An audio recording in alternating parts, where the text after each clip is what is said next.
In 1991, a man named Gregory Green stabbed his wife, Tanya, in the chest and face. She was 6 months pregnant. Oh my God. And she was 6 months pregnant? Then he called 911 and waited for the police to come while she and the baby inside her bled to death. He did all this at the age of 25. However, when he was caught, Green pleaded an insanity defense in that case and was ordered for mental examination. But no mental deficiencies were found, and Green's parole requests were denied 4 times. Twice in 2004 and twice more than 2 years later. Now, what could have possibly made someone turn on their own pregnant wife and unborn child? He's a weirdo. Well, Green could never explain why he actually did what he did or why he turned himself into the authorities. Considering this backstory, Green's behavior in prison verged on the unbelievable. And I say unbelievable because, interestingly enough, the only incident he got in trouble for was a fistfight over a television. I mean, other than that, there were no signs of the brutal violence he had shown to those closest to him. Yeah, he's just a weirdo. He's just a weird. A lot of those weirdos is like they wake up and they like wake up on the wrong side of the bed, or somebody peeing their cereal or something like that, and then like they take it out on their girl because they can't take it out on nobody else because anybody else gonna slap the shit out of them. But you know what I'm saying though? It's like television. I mean, other than that, there were no signs of the brutal violence he ain't really shown violent to those like that. closest to him, meaning his wife and unborn child. Records show that his history during the time of imprisonment was pretty clean. They showed a man who followed the rules and stayed out of trouble. No aggression, no violent outbursts. Green was respectful to the staff and other inmates. There weren't even reports of minor behavioral problems. And apparently, Green even had plans for finding work after leaving jail and completed educational programs in prison. So it would seem that he was a completely changed man and left his past behind. Unfortunately, though, Green's story doesn't end there, because although his prison record was clean, his past actions were far from it. And whatever violent tendencies he managed to control in jail were soon to resurface.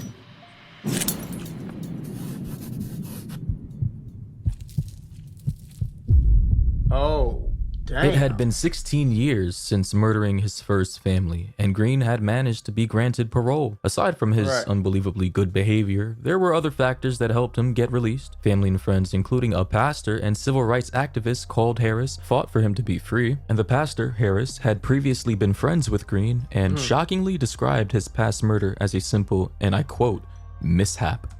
Oh, okay. Let me tell you something right now, bro. If you make up in your mind that you finna go in there, grab a knife, and do that to your pregnant wife, pregnant girlfriend, and you finna, in her face, in her chest, hey gang, that ain't no mishap, shorty. That's some, you on some sicko type shit. Hold on, y'all, because y'all know I love putting y'all on to that easy money. CashKick.com is a free to use cash rewards marketplace that helps you save and grow your money. This is some of the simplest and easiest ways to make money right now. All you have to do is play mobile games on your phone and you can earn up to $500 per deal. Now remember, I said CashKick.com is free to use, so they will never ever ask you to send them any type of money. Signing up is super easy. All you need is an email and a password. Once you sign up, all you have to do is download your first offer and start making money. Now your offers and reward amounts can change at any time. So that means you can download a game on your phone, play it for long enough, make $500 on one day, and the next day you can download a whole nother game, play it for long enough, make $300. Next day, same thing. This is some of the easiest money I can tell you about right now. And again, you can earn up to $500 per deal. So this is what I need you to do. Go to cashkick.com, make you an account, activate your account. Make sure you turn on allow tracking on your phone so that the app can actually track how much you're playing the game and earn you some of the easiest money you can make. Y'all can't say I ain't never did nothing for you. Skate. In 2005, Harris wrote to the Michigan Parole Board saying, and I quote, I feel he has paid for his unfortunate lack of self-control, but only time would tell if that were really true. Because once released in 2008, Green went on to marry Harris's daughter, Faith, who already had 2 children of her own, Green's past actions had somehow been forgiven and forgotten by both Faith and her father, the pastor. I know, it's pretty wild. Gregory, however, and his newfound wife, Faith, went on to have 2 children together, Coy and Calais. And you know, Green may have temporarily patched himself up, but sure enough, the cracks were evidently starting to show. Right. Because in 2013, Green's wife, Faith, was refused personal protection orders against Green by a judge. And you may be wondering why she would even try to file for protection orders against Green himself, her husband that she, you know, married out of love, right? Well, it's because police had reportedly been called to their home many times over serious claims of violence disputes. But you know, who could have seen this coming, you know? Marrying a legitimate murderer who murdered his first wife and unborn child. Wow.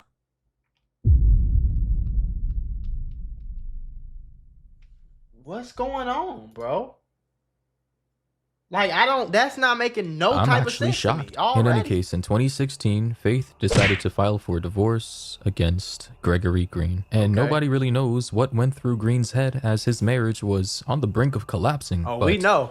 We do know that the impact was devastating for him, because as soon as he found out that his second wife was about to divorce him, he turned his back to what he had learned in jail all those years ago and decided to pursue revenge against his wife because on the 21st of September 2016, in the early hours of the morning, Faith found herself unable to move. She was in the basement of their home in Dearborn Heights, Michigan. Her face had been slashed with a box cutter and her foot had been shot. Duct tape and zip ties restricted her movement, keeping her from her 2 teenage children who had been shot multiple times in the same room as her.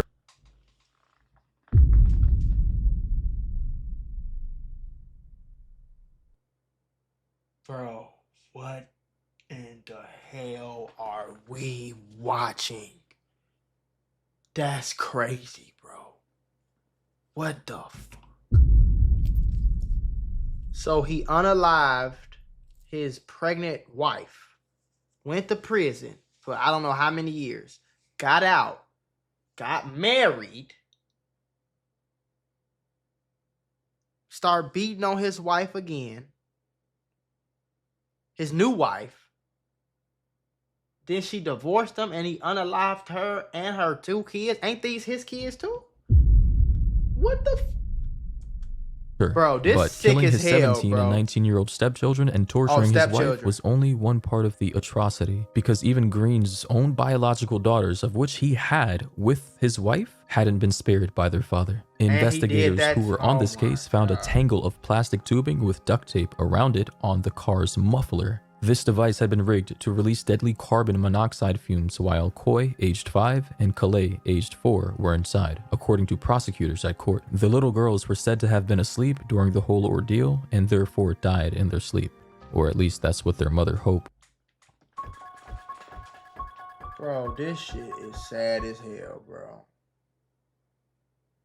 What kind of weirdo, sicko type of dude is this, bro? The bodies of the 2 young sisters, found later in the family home, had officially died from inhaling the toxic fumes before being moved inside by their father. And after this, he went on to complete his gruesome plan by shooting his wife and stepchildren. As in 1991, when he killed his first wife and child, Green called 911 and waited outside the house. When officers arrived, he told them he'd shot his family inside the house. What the Neighbors hell? such as Michelle Carson witnessed the arrest without fully understanding what had happened. She described this as completely eerie, and everything was quiet as Green turned himself in. However, the conviction of Green was painful and disturbing for all involved. His crimes were the worst that veteran law enforcement officers claim to have dealt with in all their careers. Fortunately, though, his wife, Faith, appeared in court in a wheelchair as she survived the entire incident. Yes! Did the kid survive though, bro? Because this sad as hell, man.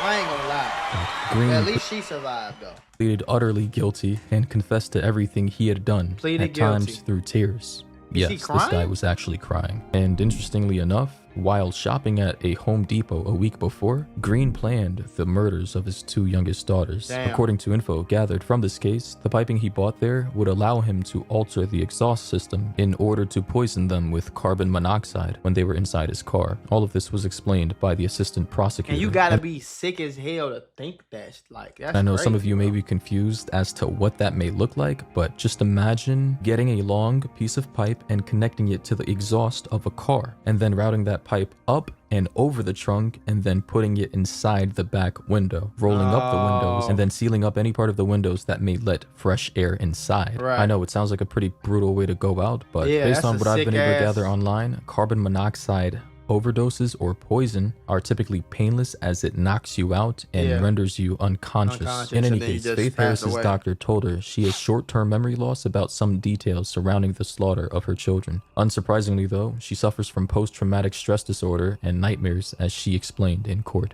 Upon realizing the nightmarish reality that all 4 of her children were gone, Damn. Faith simply stated, and I quote, "Some days I wish I had just died." Yeah, I but through feel being you. strong enough, she I feel managed you. to say all this in court in I front of feel her her. torturer On phone and now. I ex-husband, would've wished I'd Gregory that, Green. man. She also said that justice will only be served when her ex-husband burns in hell for his awful crimes. She also stated that not even torture and death would bring her peace, something expressed by many people who have lost loved ones to violence. However, Damn. Faith was not You the see the only one to slash? express sorrow. Green, the husband, and the murderer wept wild, describing the murders of his biological children and stepchildren. He claimed that not a day goes by where he doesn't think about his girls, making it sound as if he were the victim. And when talking about the murder of his innocent children, the attorney stated that Green just, Get your and I goofy quote, ass on, bro. You don't want to hear that. Nobody want to hear that. You crazy as hell, bro. wanted to get it over with. Green pleaded guilty to a mass of crimes: first-degree murder, second-degree let murder, him out, torture and assault, and a felony for life without firearms. parole. Despite all this though, Green still can't come up with a reasonable explanation, or any clear explanation for that matter, as to why he did killed it. his 4 children. Right. Nothing flagged up in his psychiatric tests and evaluations, and in fact, he was found completely mentally competent. Yeah, it wasn't nothing and wrong Faith with him. Harris told the court it was a lot of niggas just don't. They don't be like mental. They just be weirdos. Like, all because he was, and I quote, insecure. You know, all this just makes his actions more horrifying because he legitimately had no definitive answer as to why he killed his own children. Like, Right. Faith Harris called Green a devil in disguise No and a cap. monster in front of the whole court during his trial. She also added that he was a con artist, alluding to him somehow disguising his true personality from her. Regardless of his motive though, the loss of The life devil, from boy, I'm these telling very you. young children is something that can never be brought back. Faith Harris's 4 children were Damn. laid to rest on Friday after the hearing. That's And sick this as was hell, at their bro. family church. More than 1,000 people attended the service. And with all her injuries showing, Faith needed assistance from family to even just sit down. Chadney Allen Sir was also present to say goodbye to his 2 children who had Damn, been that's slaughtered his by their step- stepfather, his step- Gregory Green. stepdad did At the it, age of yeah. 50 though, Green was put in jail for a second time for crimes worse than his first. Judge Hathaway, Damn. who dealt with Green's case, The told him first his time. crimes were by far the worst she had ever dealt with. Did He she was do also that? told It's the same judge from the first case. Also, I would want to know. by Hathaway that his actions as a father were inconceivable. Therefore, Green is now serving a sentence of 40 to 100 years in prison. So basically, he will be spending the rest of his life in jail. Yeah. I mean, I can say moral of the story is that although some people may be able to change after murdering innocent people in cold blood for the first time, going to prison and serving their time, being good in prison and then coming back out, for other people that just does not work. Some people are permanently tainted and can never come back from the crimes of which they originally Man, committed. some people just weird like that, bro. Some people want to do that. Like, it's just weird. You gotta watch out. Yeah, like, close that back door. You can't get snaked out by nobody.